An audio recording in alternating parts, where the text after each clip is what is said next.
This is a ninja robot. I can swap his head to a normal head or not. Behind this armor head to protect his eyes.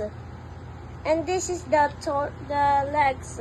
You see their campfires are there. Because Mama, this is a campfire ninja. And this is so big, I cannot complete the arms. Because I don't have enough pieces for them. This is my needle. What's that? I'm upgrading. Look at my new foot. It's big. You step on something. And enough space for the tiny one. Never fall because it's thick legs. Now you listen how it works. Where's the hands one?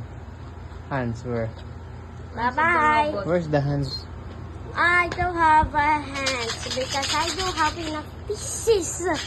Pieces of Lego? Yes, Lego campfires. I don't have enough.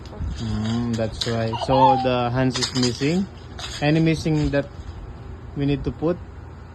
I need something very same campfires. Same pieces and combine them to the biggest arm and biggest legs to make these legs. This is my legs to do this. Any question, Mama, from your